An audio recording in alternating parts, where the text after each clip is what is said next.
my god, what an amazing movie.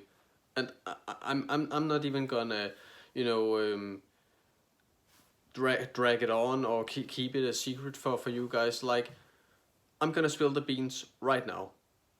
Amazing movie.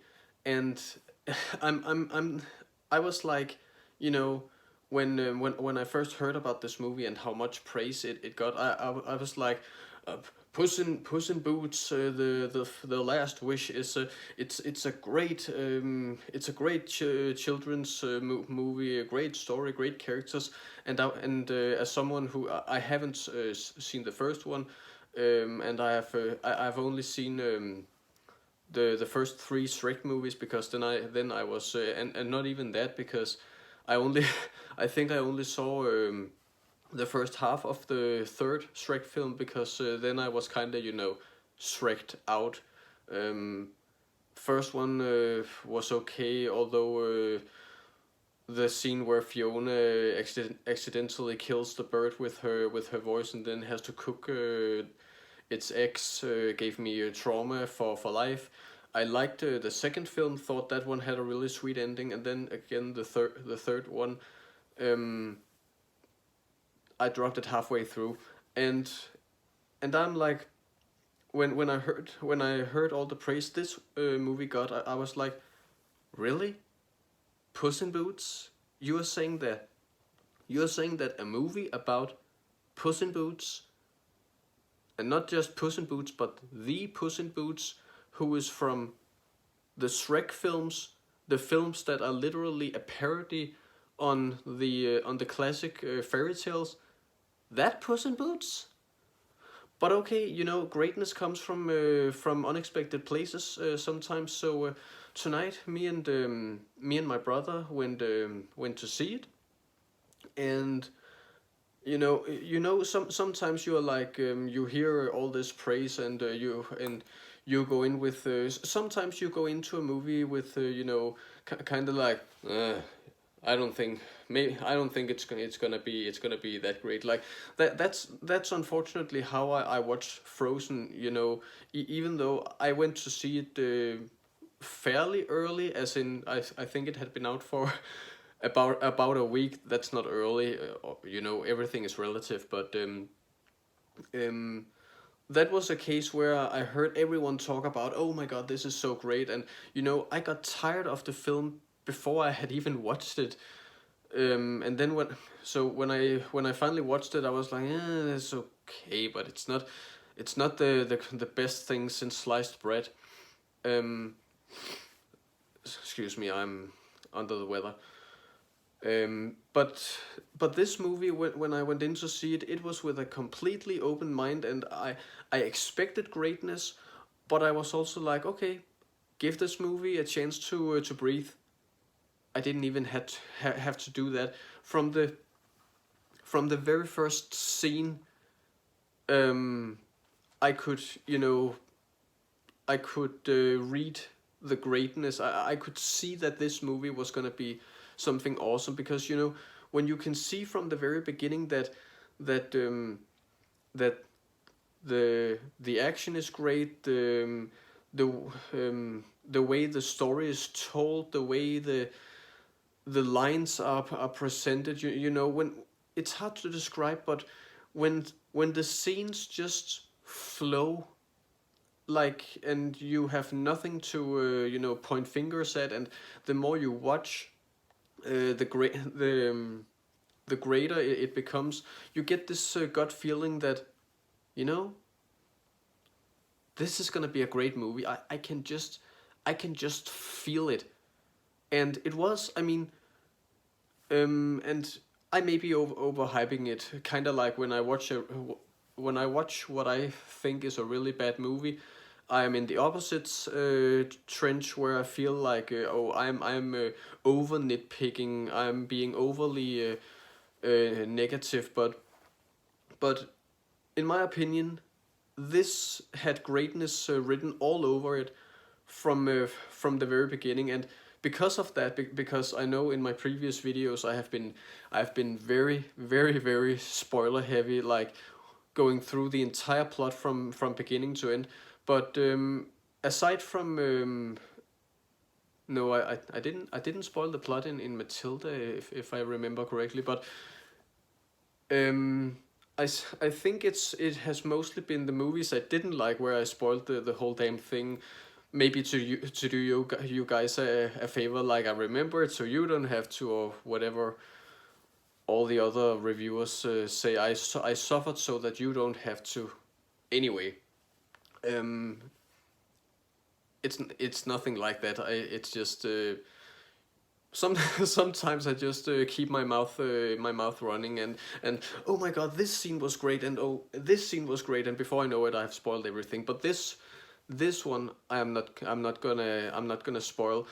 You know, me and my brother on our train ride home, we were, back and forth with, essentially essentially recapping the entire film, like, and that scene was great, and that detail was great, and oh my god, I loved how every detail in the movie was, went full circle. Nothing was left out.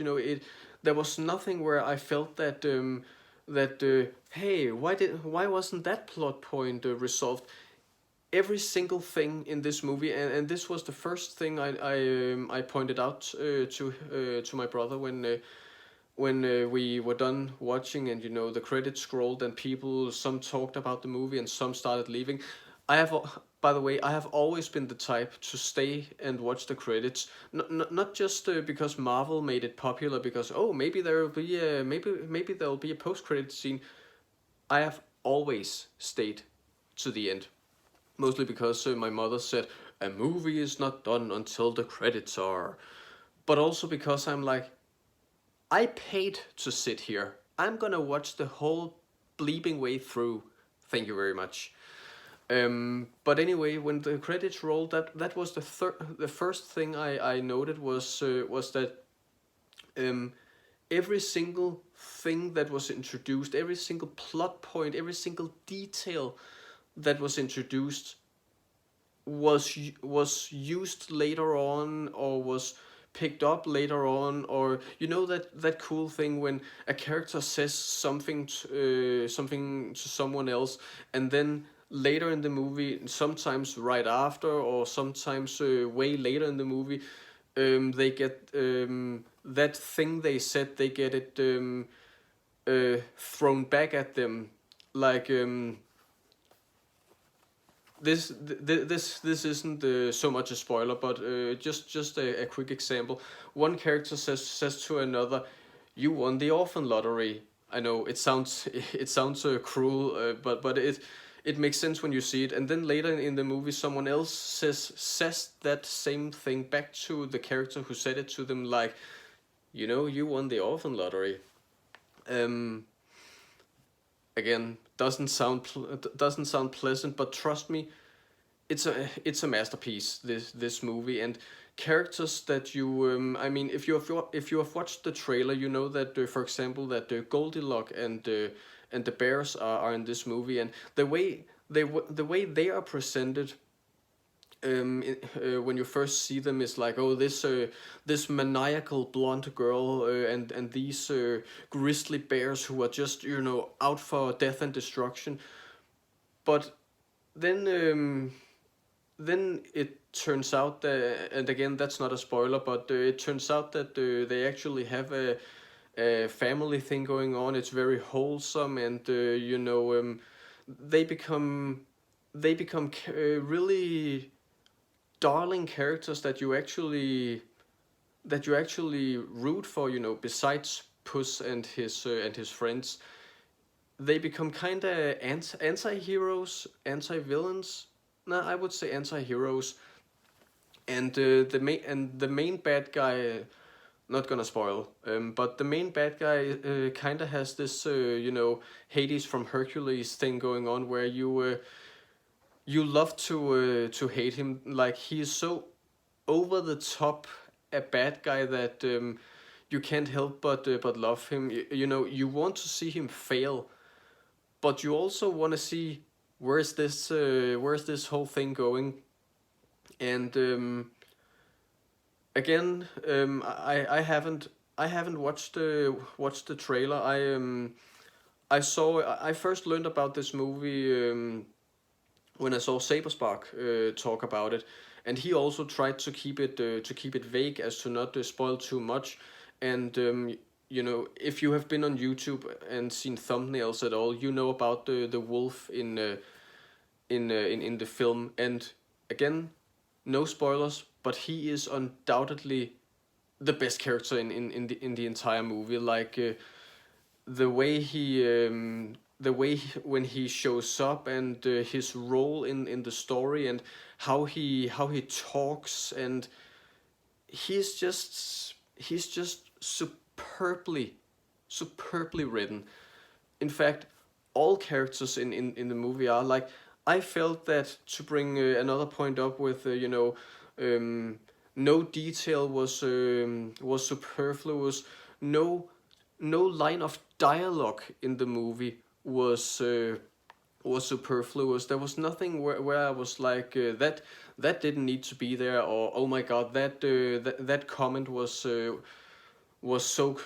cringe. Like, it felt like every single frame of this movie had been carefully carefully planned out.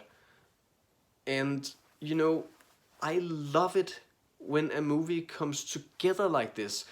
Also because when I criticize a movie, again, sometimes I feel like I'm being overly critical, or overly overly nitpicky. And I I also hate it when, you know, when reviewers they pick a bad movie apart, whether it be Disney or whatever other company who makes children's movies, and they are like, well, it's not a very good film, but hey, at least it'll entertain the kids for a couple of hours. And I'm like, stop that. Kids deserve better than whatever minion crap you want to throw at their face, like you are a tired parent who just want your kids to shut up for a while. No, I mean, okay, I don't have any of my own. I can't personally speak for how tiresome a full-time job parenting must be, but I can still vouch for thinking that kids, if you're gonna put something on to distract them for 2 hours, half an hour, one and a half, whatever, they deserve something like this. Something that, you know, depending on their age, of course, but you know, kids are smarter than you think already from an early age. Um, Give them something like this that tells a good story with, you know, it has humor, but it also has wholesome scenes, and it has uh, it has some scary scenes, at least from a child's perspective. I imagine that some of this would be a little scary. um, but it also has tons of great morals. And that's something I really feel like, you know, movies in general. Sure, I'm all for you know, mindless action movies every once in a while. Like, it's not like the Fast and Furious movies, at least the newer ones. It's not like they teach you about the greater meaning of life. Sure, sometimes you can put something on that is just brain fodder, but especially, yeah, I would say especially for kids, don't just give them something that is just noise for 2 hours. Give them something they can digest, something that makes them grow as people, something that has great, something that has good morals, something that makes them feel something, because that's the stuff they're gonna remember growing up. That's the stuff that that are gonna make them grow as people. Like, even as an adult, I remember something like Homeward Bound, where, spoiler alert, 30, 40-year-old movie. I remember how I felt when, at the very end, like, the pets make it back home, but then there's this the old dog, Shadow, or Sherry as he's called in the Danish dub.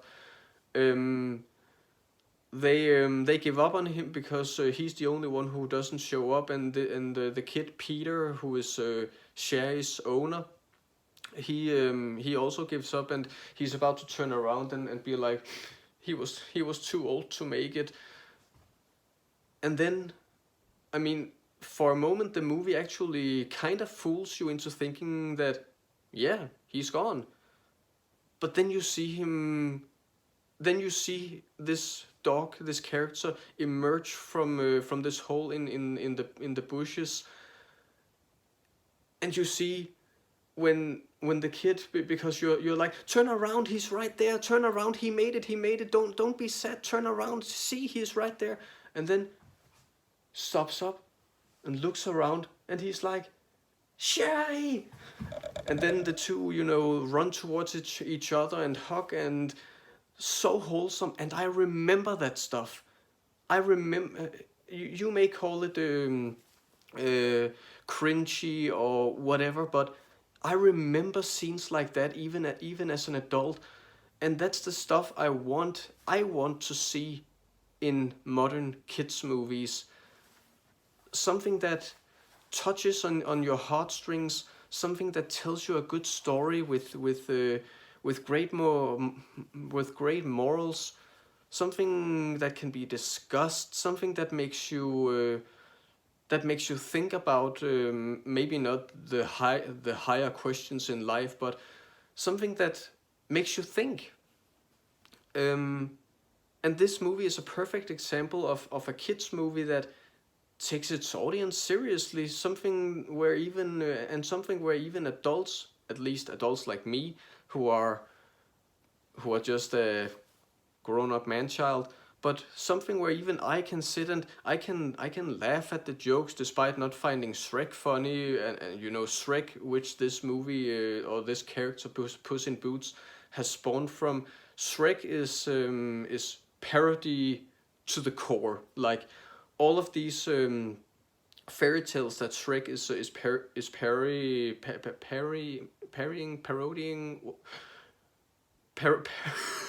I'm failing so hard at English right now. But all the fairy tales that they are making fun of, that's aside maybe from the ending of the second movie.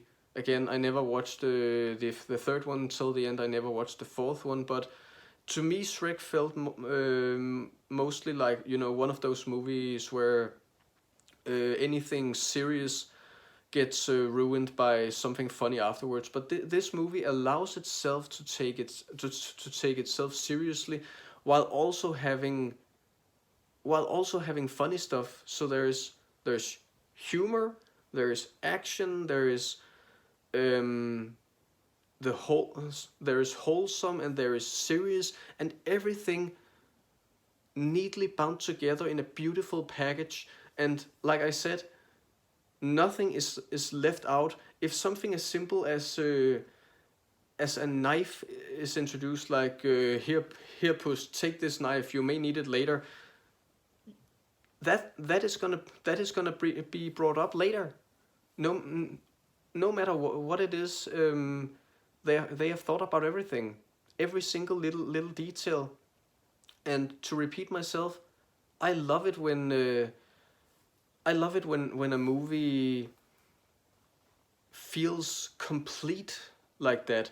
I've talked about to great lengths, like in movies like Slumberland, where I felt that that the story didn't really feel cohesive, like many things in the plot didn't feel like they had, either that they didn't make sense, or that whoever wrote the script didn't think all the way through, that the movie didn't reach its full potential. I felt that so much was missing in that movie, was missing from the script. But in this movie, everything felt cohesive, everything felt like it belonged.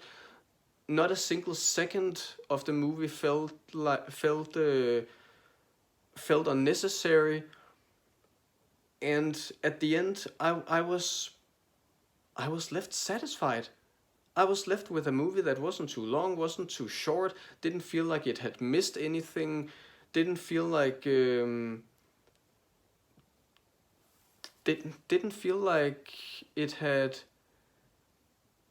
it had it was just a great movie, a great movie where I walked out of the theater, and my brother asked, so what are you gonna score it? And there was not a doubt of a second in my mind. Like, sometimes I'm like, oh, 4 out of 5, 4 out of 6. Sometimes I have to, I have to rewind the movie in my head and think about it. But here I was like straight up 10, like no ifs or buts about at all.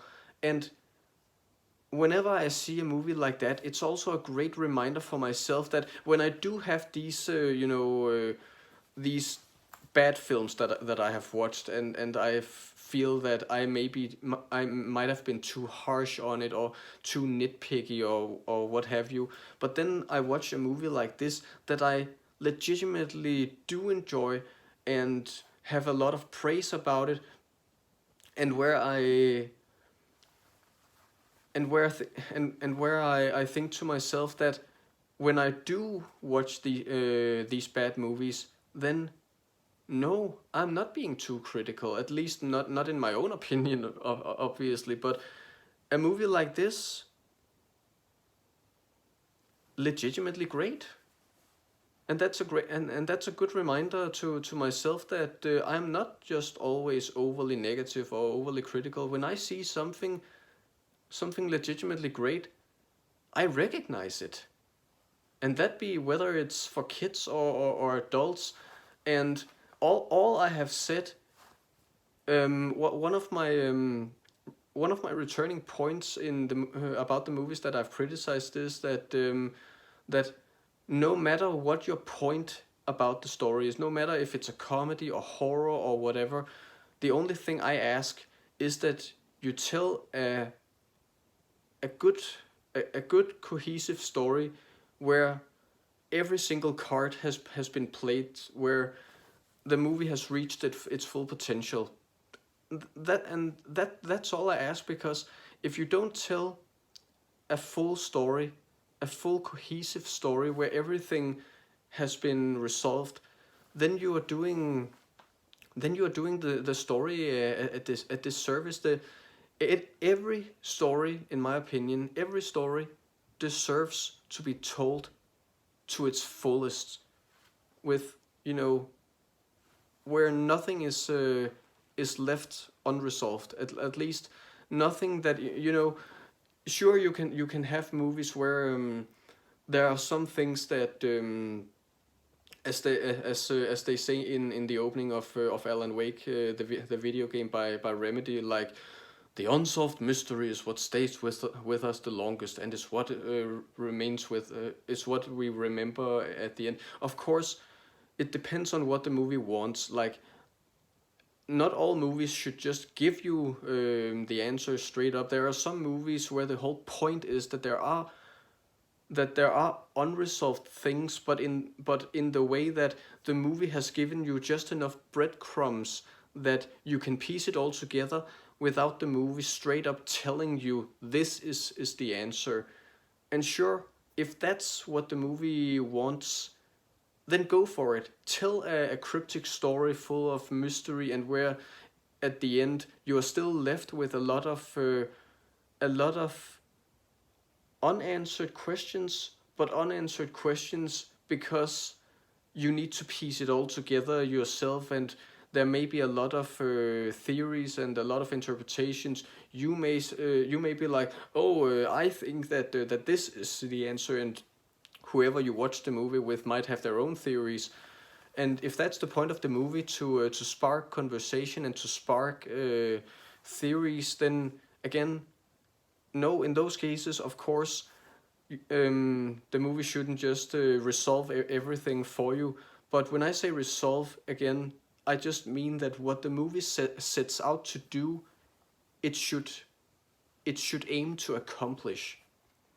And here, and again, I didn't even watch the first Puss in Boots, but here we have a movie where the writers clearly, because if they it's one hell of a coincidence if whoever wrote this script just sat down and was like, yeah, it's just another kids movie, then you wouldn't turn out with a product as amazing as this. So whoever wrote this obviously aimed to tell a good a great story with great characters. And yeah, I know I'm just running in circles now. All of my other videos are around 40 minutes, where most of it is just me spoiling the plot rotten. So and like I said, I didn't want to do that this time. I mean, if you want to know the plot spoiler free, it's that Puss in Boots, he is celebrated for being this amazing hero who has lived through everything, and is this legend who is more or less immortal. And then, but then something happens, and he learns that he only has one life left, out of his 9 lives, because cat. And then he overhears Goldilocks and the bears talking about this wishing star, where they are searching for the map that shows the way to this star. And then hijinks ensues, and we meet a lot of colorful characters, and morals are told, and a lot of great character development.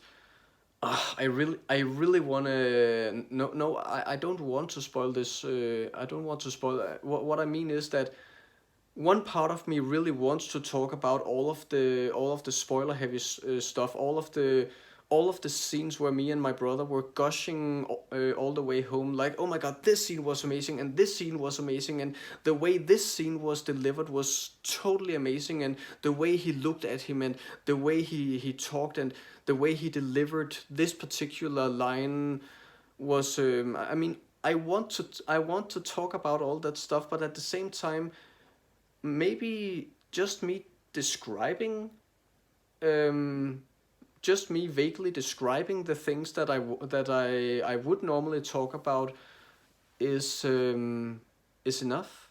I mean, again, it depends on what it depends on what you want out of the video, whether I want something spoiler heavy, or if I want to just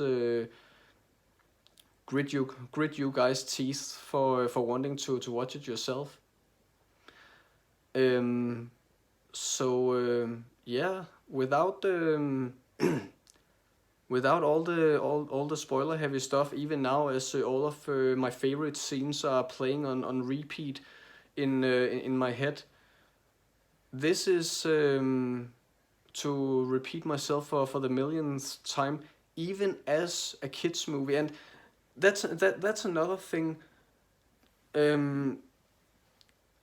Just as much as I hate when people say, it's a bad movie, but at least the kids will be entertained for a while. And sure, some kids are very easy to entertain, especially depending on age. They will eat almost anything raw, but but at the same time, I'm also like, what was I gonna say? Right, that I was just about to say that even as a kids movie, this is a masterpiece that I would recommend anyone to see. But the fact that I even have it in me to say even for a kids movie, because I think that's a term that should rot in hell. Because again, whether it's for kids or for adults or anything in between, whoever makes a movie should always set out to do their best So when I say even for a kids movie, it makes it sound like kids movies are normally not this amazing. And I mean, true fact, they aren't, because we are living in a world where kids move, where again most people sadly see kids as just these annoying things that should be, you know, the old saying, kids should be seen, not heard. Um, and I think that's a very very sad stigma that that many see kids as these creatures, for lack of a better word, that you know, you can feed them anything, and it doesn't matter if kids movies are bad or good, because who cares? It's just entertainment for the little ones, while we adults expect our entertainment to be, you know, Oscar worthy. And that's just wrong in my opinion. Kids deserve good shit just as much as us adults. So I want to stop using the term even for a kids movie, and just in general say it's great, whoever you are. So yeah, if puts if Puss in Boots, the Last Wish, is still running in a theater near you, because we're in the middle of January now, and here in Denmark, we watched it. It was dubbed in Danish, or rather, it has been dubbed in Danish, because it is a kids movie. And those are the only ones we dub, because we are so great at English here that apart from you know, sometimes we need subtitles in live action movies, because the characters, especially if there's a lot of action going on, the characters kind of talk like this, and you can't make out what the hell they are saying. But mostly we are very good at English. At least I mean, our accent, if you can hear it from my voice, our accent is absolutely terrible. But the language itself we master at a really early age, also because most video games that we keep in English. I believe I've talked about my first Pokemon game when I was 7 years old. That was in English. I had to guess my whole way through. And Sparrow the dragon, my mom had to translate what the dragons were saying, because well, it was in English, Spanish, French, Italian, and German, not in any of the Nordic languages. But this movie in one specific theater was also shown in English without subtitles, and I perfectly understand English in you know, in animated movies.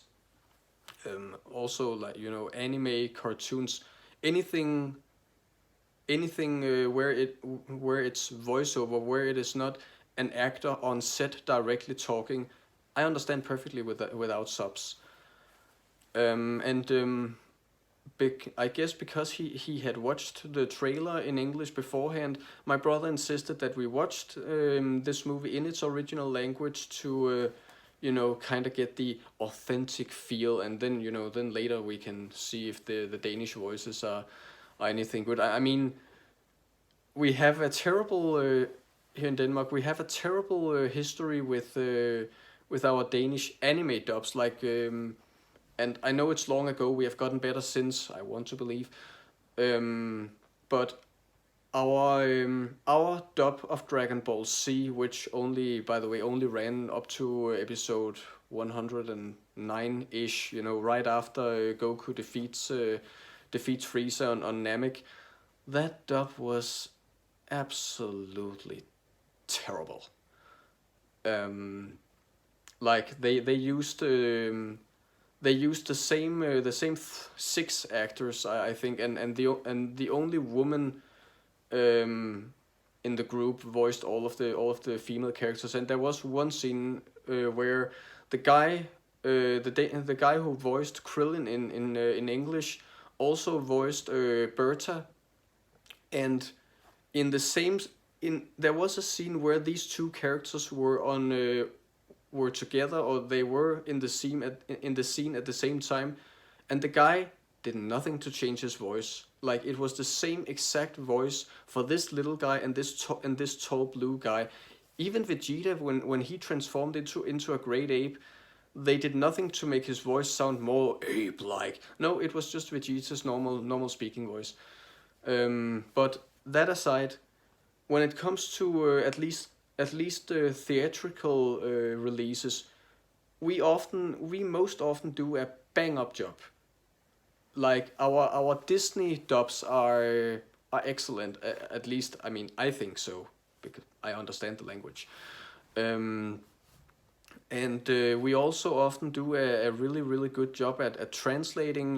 We don't just, of course, we don't just translate directly word for word. Like, we make it sound like something you would say in Danish, and even jokes. There are many jokes that you can't translate because they are integral to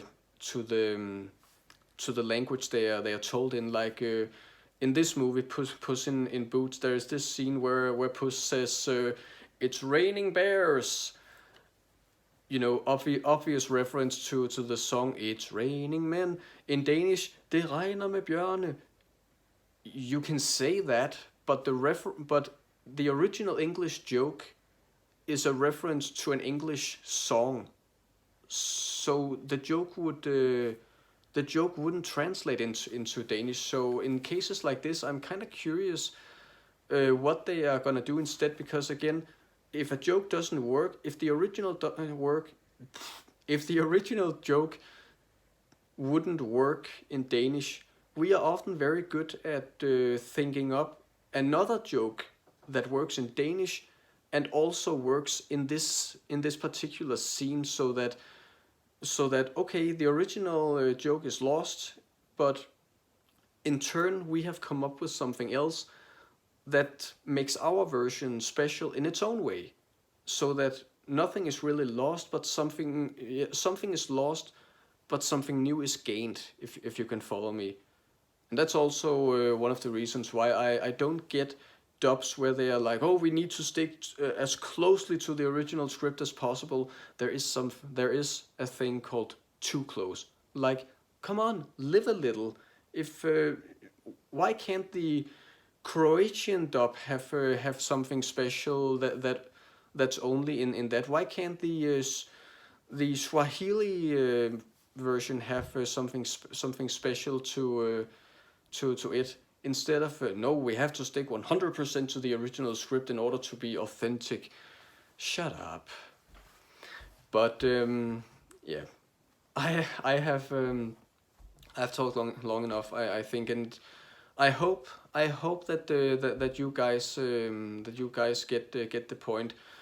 Um, Again, even if I left out all of the spoiler heavy scenes where I was amazed the whole way through the movie. Like, there wasn't a single scene in this movie that I wouldn't rewatch. Like, no boring scene, no superfluous scene, no scene or dialogue exchange where you were like, when is it?